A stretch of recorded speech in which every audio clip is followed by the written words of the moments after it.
Bonjour et bienvenue dans notre temps d'enseignement, dans notre temps de partage, dans notre temps de méditation de la parole, ce temps aussi de prière. Bienvenue encore à vous qui nous rejoignez en 2025. Que le Seigneur vous fasse du bien cette année et que vraiment vous puissiez vivre une année excellente dans sa présence. Alors sans plus tarder, nous allons rendre grâce à Dieu pour ce temps. Seigneur notre Dieu, nous te bénissons, nous te louons, nous te glorifions, car il n'y a pas d'autre Dieu que toi, dans la terre, sur la terre, sous la terre, dans le ciel et dans les cieux. Il n'y a pas d'autre Dieu que toi. Tu es vraiment le Dieu Tout-Puissant, au-dessus de toutes les nations. Tu es Dieu et tu es roi. Nous te rendons grâce, Seigneur, pour tout ce que tu es, pour tout ce que tu fais. Nous te bénissons pour ton amour manifeste. Nous te bénissons parce que tu nous guides et tu nous conduis. Glorifie ton Saint-Nom dans nos vies, Seigneur, et aide-nous. Aide-nous, Seigneur, à faire ta volonté. Conduis ce temps. Magnifique Esprit de Dieu, viens nous parler, viens nous enseigner. Viens, Seigneur, viens, Esprit de Jésus, viens. Oh, gloire te soit rendue à toi seul. Toi qui conduis nos pas, toi qui es avec nous, Seigneur. Depuis le début de ce moment jusqu'à la fin, prends le contrôle. Depuis le lever du soleil, Seigneur, tu nous as donné le souffle de vie ce matin et nous te rendons grâce pour tout. Conduis-nous, Esprit de Jésus, selon qu'il est dit que tu nous enseigneras toutes choses. Prends le contrôle de ce moment, Esprit de Dieu. Touche quelqu'un maintenant, touche quelqu'un maintenant, touche quelqu'un là où il est. Ouvre l'intelligence afin que nous soyons transformés. Nous te le demandons, Seigneur, par le nom de Jésus-Christ et au nom de Jésus. Nous avons prié. Amen. Alors, bienvenue dans ce temps d'enseignement, bienvenue dans ce temps de partage, bienvenue dans ce temps de méditation de la parole.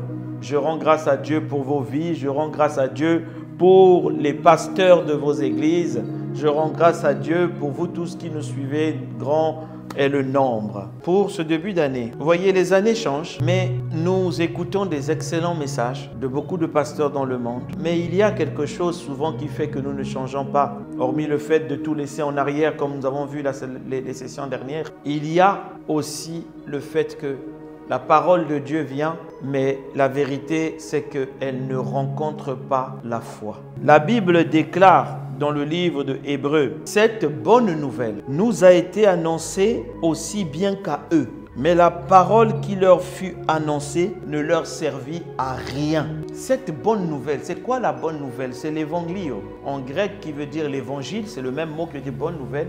La bonne nouvelle tellement bonne qu'on a du mal à y croire, c'est quoi? C'est la grâce. La Bible déclare que la parole de cette bonne nouvelle qui leur a été annoncée ne leur a servi à rien. La réponse est donnée dans la suite du verset en disant « Parce qu'elle ne trouva pas de la foi chez ceux qui l'entendirent ». Il y a des paroles qui sont venues et qui n'ont pas trouvé de foi. Voilà pourquoi la vie de ce genre de personne ne change pas. Parce qu'elle n'a pas trouvé la foi. Certains messages deviennent démodés, le Seigneur me disait. Les messages qui sont à la mode, c'est les messages de visibilité, les messages de « oui, Dieu va faire ça, oui, c'est bien ».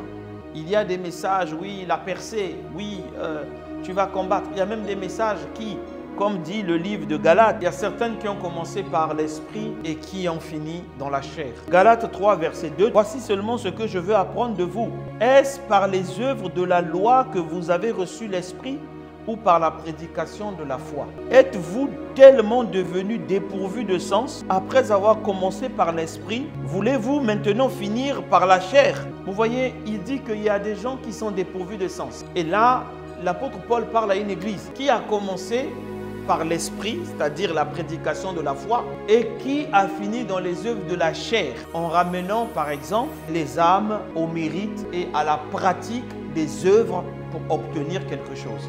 À partir du moment où vous pratiquez les œuvres pour obtenir une chose, vous sortez de la grâce, vous devenez dans le mérite. La grâce, c'est la faveur imméritée. Une faveur qui me vient mais qui ne m'est pas méritée. Et qui a mérité cette faveur? C'est Jésus-Christ qui a payé à la croix. Et au lieu que ça vienne sur lui, il me le donne. Ça ne veut pas dire qu'il met tout m'est permis mais tout ne m'est pas utile. Ça ne veut pas dire que je dois mener une vie mauvaise. Non, la vie de respect de la parole, je la mène par plaisir pour mon Dieu, pour mon Père. Mais je ne mène pas cette vie dans le mérite de quoi que ce soit. Or, aujourd'hui, la Bible dit clairement, comme nous l'avons lu, cette parole est venue et cette parole n'a pas trouvé de foi et elle ne servit à rien. Donc, on peut écouter des messages et des messages et des messages et des messages et des messages sans pour autant changer, sans pour autant voir la réalité de la parole. La Bible est claire. Hébreux 4, verset 2 dit clairement, cette bonne nouvelle, cette nouvelle de la grâce, elle est venue et elle n'a pas trouvé chez eux la foi. Alors elle ne leur servit à rien. Je peux parler comme ça. Je vous annonce le message de la grâce du Seigneur Jésus-Christ. Il y a certaines personnes qui vont dire « Ah non, non, non, vous l'écoutez ce qu'il dit là? Non, mais c'est faux. Vous croyez que... » À partir du moment, qu'est-ce qu'ils font? Ils viennent de rejeter la bonne nouvelle de la grâce. Et quand c'est rejeté, elle va servir à rien. Le Seigneur me disait qu'il y a des messages qu'aujourd'hui les gens veulent écouter pour être à la mode, certains types de messages. Mais aujourd'hui, beaucoup de messages touchent l'apparence extérieure, mais malheureusement ne produisent pas la foi. Galates dit clairement, est-ce par les œuvres de la loi que vous avez reçu l'Esprit ou par la prédication de la foi? Parce que notre message, notre prédication, nos enseignements doivent faire naître la foi au-dedans du peuple. Sans la foi, on ne peut pas vivre la vie que Jésus a emmenée pour nous. On est dans le Seigneur depuis tant d'années. Mais lorsqu'on regarde la foi, elle ne tient pas. Pourquoi? Mais parce qu'elle est mal construite. Elle est mal bâtie.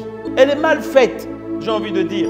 Elle est bâtie sur des choses qui ne tiennent pas. Par exemple, nous commençons à bâtir souvent notre foi par notre propre justice. Souvent, ta foi ne tient pas parce que tu l'as bâtie dans ta justice. Tu penses que quelque chose va m'arriver de bien parce que forcément j'ai fait quelque chose de bien.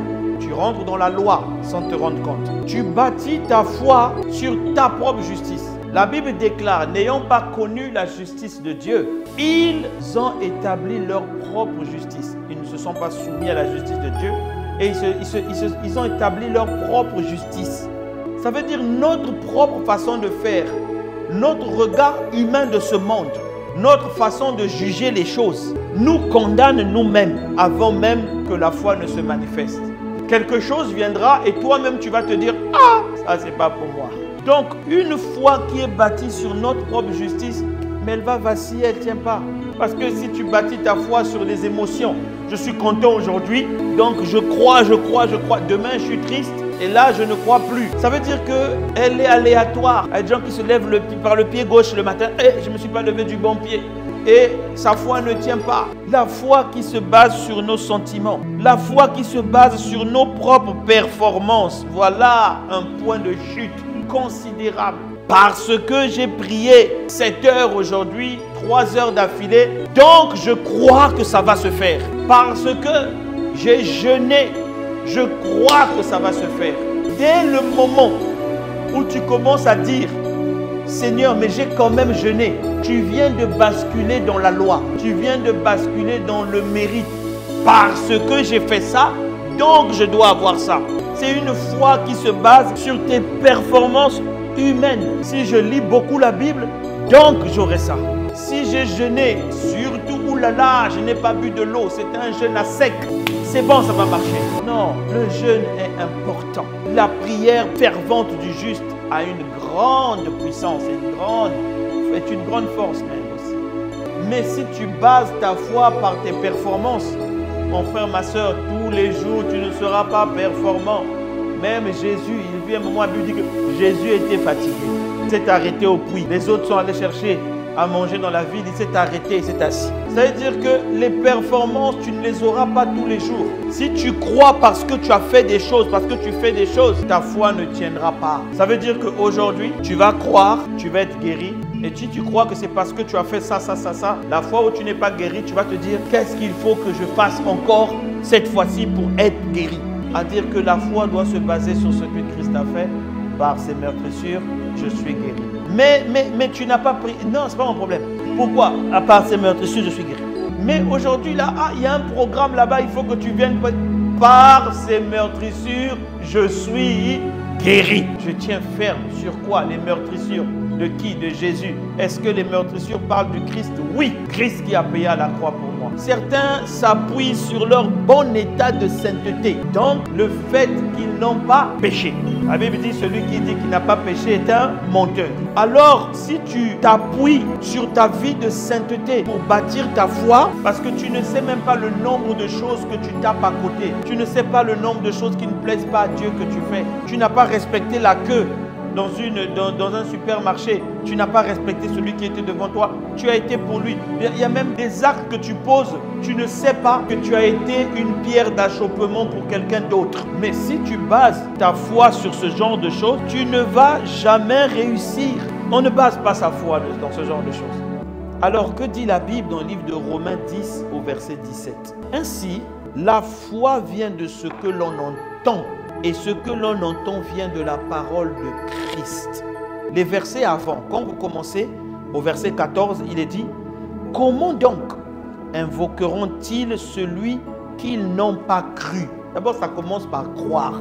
Comment croiront-ils en celui dont ils n'ont pas entendu parler? Et comment entendront-ils parler s'il n'y a personne qui prêche la prédication de la foi? Et comment il y aura-t-il des prédicateurs s'ils ne sont pas envoyés? Selon qu'il est écrit qu'ils sont beaux, les pieds de ceux qui annoncent la paix, le shalom, de ceux qui annoncent la bonne nouvelle. Le verset 16 maintenant dit: mais tous n'ont pas obéi à la bonne nouvelle. Ils n'ont pas obéi à la nouvelle de la grâce, à l'évangile, l'évanglio, qui parle de la grâce, qui parle de ce que Jésus a fait. Aussi Ésaïe a-t-il dit: Seigneur, qui a cru à notre prédication? Dans Ésaïe 53, il est dit: qui a cru à ce qui était annoncé? Qu'est-ce qui est annoncé? Que quelqu'un serait venu, quelqu'un aurait payé pour nous. Le châtiment qui nous donne la paix serait tombé sur lui pour notre guérison. Maintenant, c'est là où le 17 vient ainsi. Donc, par conséquent, la foi vient lorsqu'on entend. Et qu'on entend la parole de Christ, la parole qui nous parle que quelqu'un nous a donné sa vie pour nous. Quelqu'un a payé un lourd tribut pour nous. Vous voyez pourquoi c'est la parole de Christ, ce n'est pas la parole de Dieu en général. La foi vient lorsqu'on entend et continue à entendre la grâce de Dieu que Christ a payé pour nous à la croix. Les œuvres de Christ, c'est sur ça que nous nous appuyons pour avoir la foi. C'est sur ça que nous disons, mais pas sur nous, pas sur mon jeûne, pas sur ma prière. Je jeûne et je prie, mes frères. Mais je ne m'appuie pas sur ça. Je m'appuie sur la bonne nouvelle qui dit: Marc, tu es un incapable. Alors de mon incapacité, je deviens capable. Non pas par moi-même, mais par celui qui vit en moi. Voilà pourquoi Paul écrit: je puis tout par celui qui me fortifie. Alors écoute comment tu dois baser ta foi. C'est sur ça que tu dois t'appuyer. Quand on dit le Christ, on a dit qu'il faut commencer par la crucifixion. La Bible dit dans Isaïe 53 verset 1: qui a cru à ce qui était annoncé? Qui a reconnu le bras de l'Éternel? Qui a cru? Qui a cru à la bonne nouvelle qui est annoncée? Que quelqu'un viendrait prendre tes souffrances, que quelqu'un viendrait payer pour toi. Est-ce que tu as cru en ça? Ou tu as cru en tes performances, en tes capacités ou en ce que tu vois? Non. Il s'est élevé devant lui comme une faible plante. Le Seigneur disait: regarde bien les mots. Qui s'est élevé comme une faible plante? Jésus. Faible pourquoi? Parce que en allant à la croix, il a pris tes faiblesses. Il dit: quand tu te sens faible là, il faut que tu dises: lui, il s'est élevé comme une faible plante. Il a déjà pris cette faiblesse, je refuse. Comme un rejeton qui sort d'une terre desséchée. La sécheresse, tu as l'impression souvent d'être dans un endroit où tu ne produis pas, où tu mènes une vie, où il n'y a pas de résultats. On dirait tout chez toi est sec, il n'y a pas d'eau, ça ne donne pas envie. Il faut dire à cette sécheresse: Jésus est sorti comme un rejeton d'une terre desséchée. Moi, je ne peux plus être desséché. S'il n'avait ni beauté, on ne pouvait pas voir. Son visage était déchiqueté, blessé. C'est pour que toi, tu aies une beauté.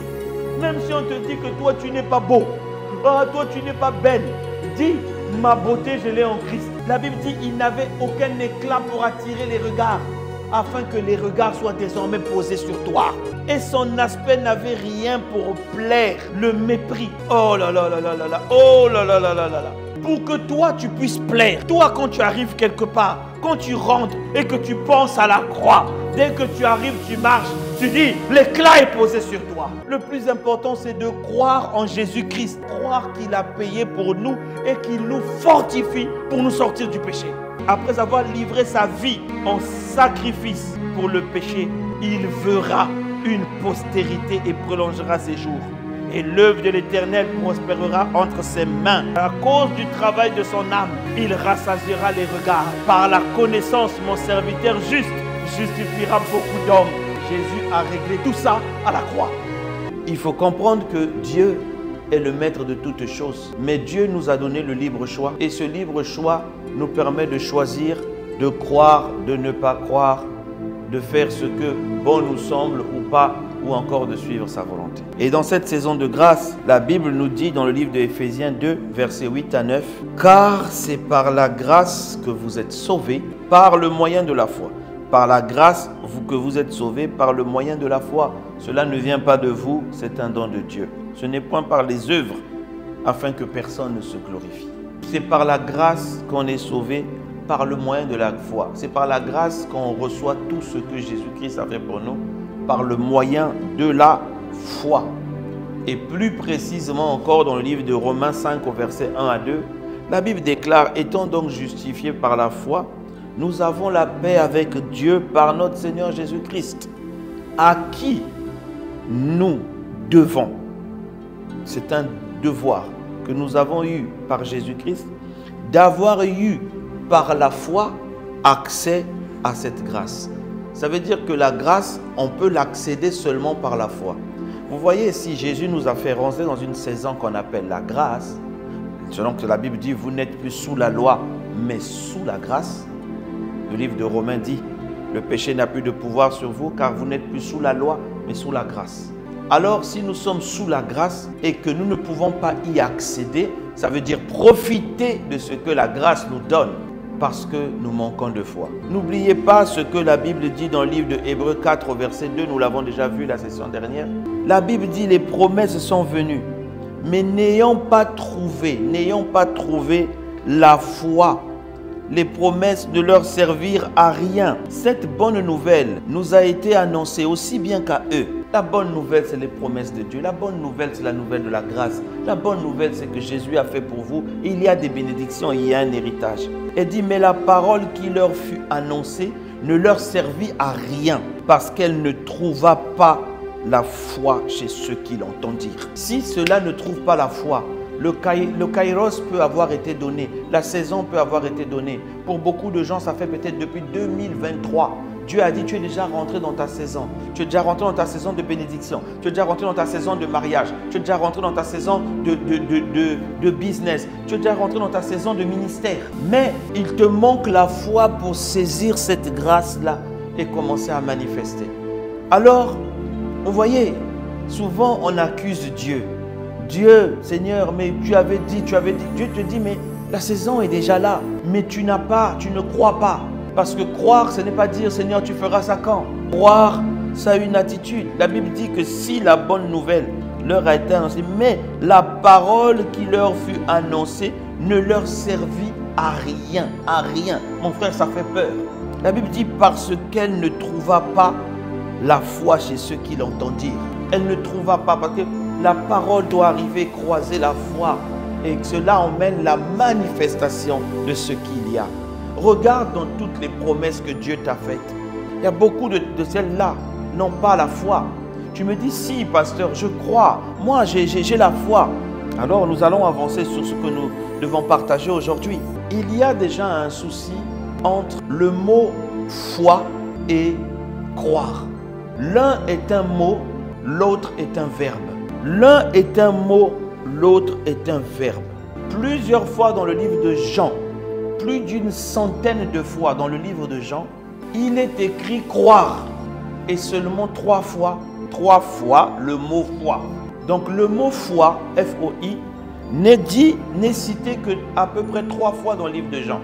Mais le mot croire est cité plus d'une centaine de fois. Il y a une différence.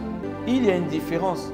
Quand la Bible dit, Jésus prit la parole et dit, ayez foi en Dieu. C'est dans le livre de Marc 11, 22, dit, Jésus prit la parole et leur dit, ayez foi en Dieu. Ayez foi en Dieu. Nous l'avons souvent traduit par ekopistis théos comme posséder la foi de Dieu. Mais la Bible dit, ayez foi en Dieu. Parce que la preuve, c'est que tu n'as même pas la foi de Dieu. Donc, il t'est difficile lorsque nous te disons, aie la foi de Dieu pour que tu puisses avoir cette foi directement. Mon frère, Dieu appelle les choses qui n'existent pas comme si elles étaient. Sa foi là. Or, quand la Bible dit, quand Jésus parle, il est en train de parler aux gens qui ne sont même pas nés de nouveau. C'est-à-dire que s'il leur est impossible à ce moment-là d'avoir la foi de Dieu. Mais il leur dit, ayez foi en Dieu. Faites confiance à Dieu. Ayez la conviction que Dieu va le faire. Ayez. Alors vous voyez, dans ce cas-là, le mot foi est un mot. Le foi qui est dit là est un mot. Mais qu'est-ce qu'un mot? Un mot, dans notre langue française, c'est quelque chose qui est factuel, positien, avec un début, une fin, une forme. Le mot définit quelque chose de limite factuel. Or, le verbe croire, qui n'est plus pistis, mais qui est pistéos, pistéos, c'est un verbe d'action. Vous avez appris ça à l'école. Les verbes d'état, d'un état, ou les verbes d'action. Mais un verbe d'action nécessite une action qui est posée. Je marche, je suis en train de faire une action. Croire est un verbe d'action. Pistéos, ça veut dire c'est quelque chose qui doit être en train d'être fait et de continuer à être fait. Lorsque tu dis j'ai eu la foi en telle période, c'est comme si j'ai eu la foi pour cette situation. C'est comme si la foi avait commencé cette situation et s'est arrêtée. Et pour cette situation, tu en as eu et pour une autre, tu n'en as plus. Et d'autres même disent, ah, j'ai eu la foi, hein, mais je n'ai pas vu. Non, ce n'est pas possible que tu aies la foi et que tu n'aies pas vu s'accomplir.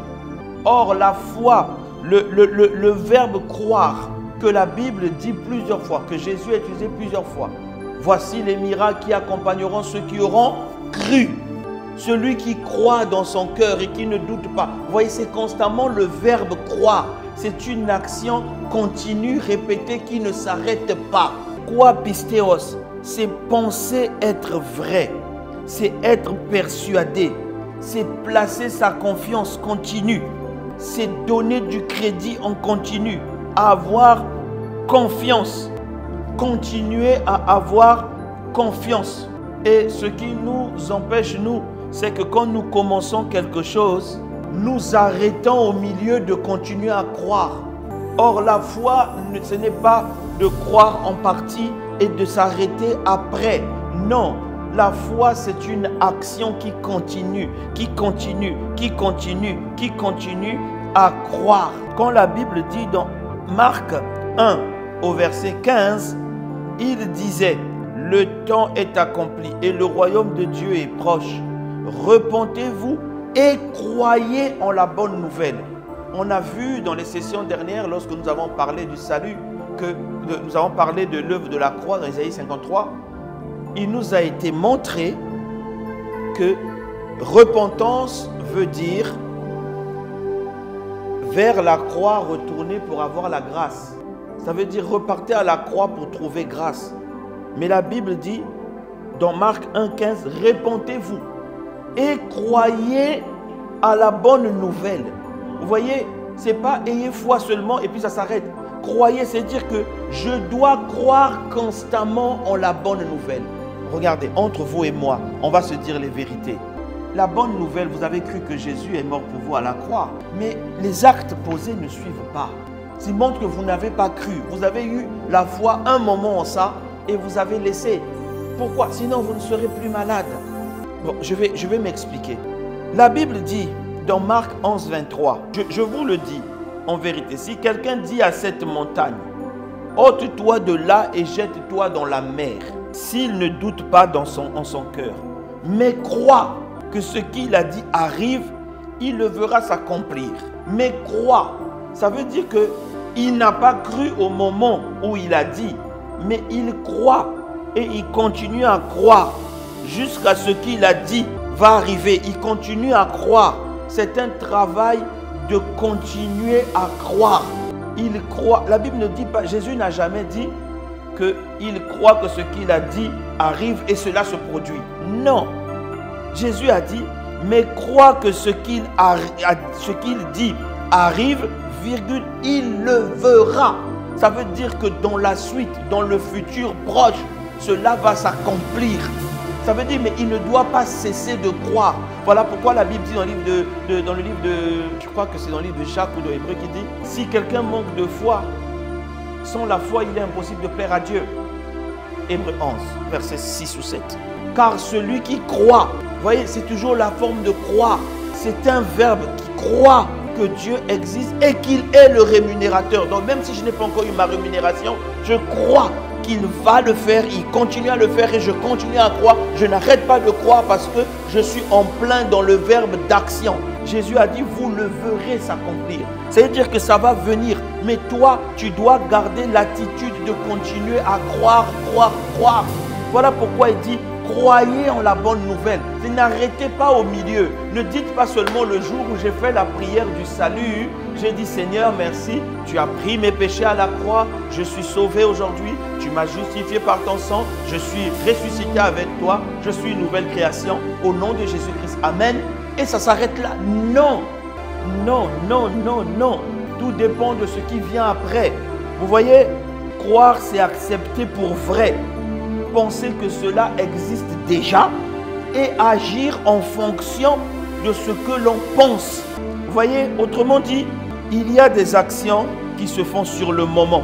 Quand tu crois que ce qui a été dit arrive, il y a une action qui se fait. Tu vas par exemple rendre grâce à Dieu pour dire merci. Et les actes que tu vas poser sur le moment vont montrer que tu as cru. Prends un exemple pour expliquer cela. Je vous donne le témoignage de Kenneth Hagin qui racontait qu'il est allé prier pour une sœur et cette sœur-là était malade. Il prie, il dit lève-toi, marche. La sœur malade, elle reste sur le lit, elle n'arrive pas. Il repart chez lui, il prie. Il repart le lendemain, il prie, lève-toi, marche. Il repart chez lui, chez elle, la sœur se lève. Et au moment, il demandait au Seigneur pourquoi. Le Seigneur a dit, elle croit en ce qui est écrit, mais elle ne croit pas pour elle-même. Vous voyez, beaucoup d'entre nous, nous croyons en ce qui est écrit dans la Bible, mais nous ne croyons pas que cela c'est pour nous et que ça va s'accomplir. Alors, quand Kenneth est revenu dans sa maison, il est venu s'asseoir et tout le monde s'attendait à ce qu'il prie encore. Et il a dit, je ne prie pas.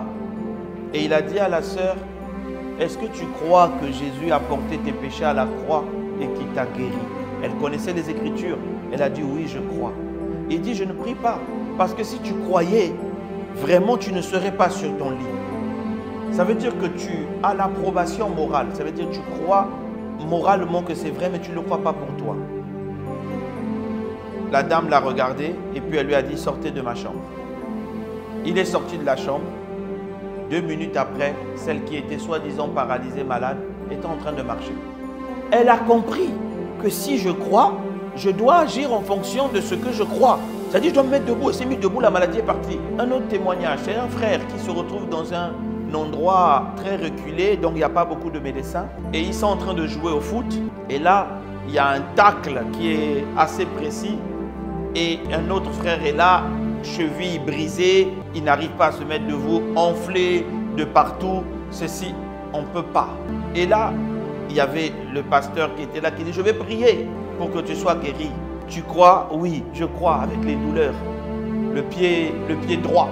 Il prie, il dit alors, lève-toi et marche. Dès que le frère se lève, il s'appuie sur sa lampe gauche. Dès qu'il pose le pied droit, boum, douleur excessive, il tombe dans un évanouissement. Quelque temps après, on ramène à lui. Il n'y a pas de médecin. Donc le pasteur dit, on va prier. Il prie. Tu crois que Jésus a porté tes douleurs à la croix. Tu crois qu'il peut te faire un miracle. Tu crois qu'il va faire le miracle. Oui, je le crois. Lève-toi et marche. Il se lève. Il s'appuie sur sa jambe gauche pour poser la jambe droite. Dès qu'il pose la jambe droite, boum, il s'écroule. Le pasteur commence à méditer. la parole de Dieu, il reste calme, il dit, ah Seigneur, qu'est-ce que tu vas me faire? Tu vas me lâcher ici? Et le Seigneur lui dit, il ne croit pas. Et le pasteur dit, mais il croit, Seigneur. Le Seigneur dit, il ne croit pas. Et le Seigneur lui révèle quelque chose sur le frère. Il revient prier, dit, bon, frère, je vais prier encore.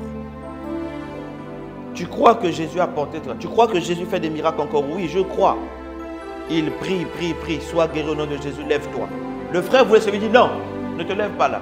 Si tu t'es fait mal au pied droit et que tu crois que tu es guéri, lève-toi sur le pied droit. Ne commence pas par le pied gauche.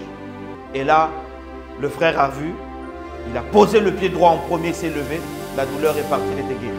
Vous voyez, il y a des actes qu'on pose qui montrent qu'on a cru et il y a des actes qu'on croit qu'on a cru mais on n'a pas cru.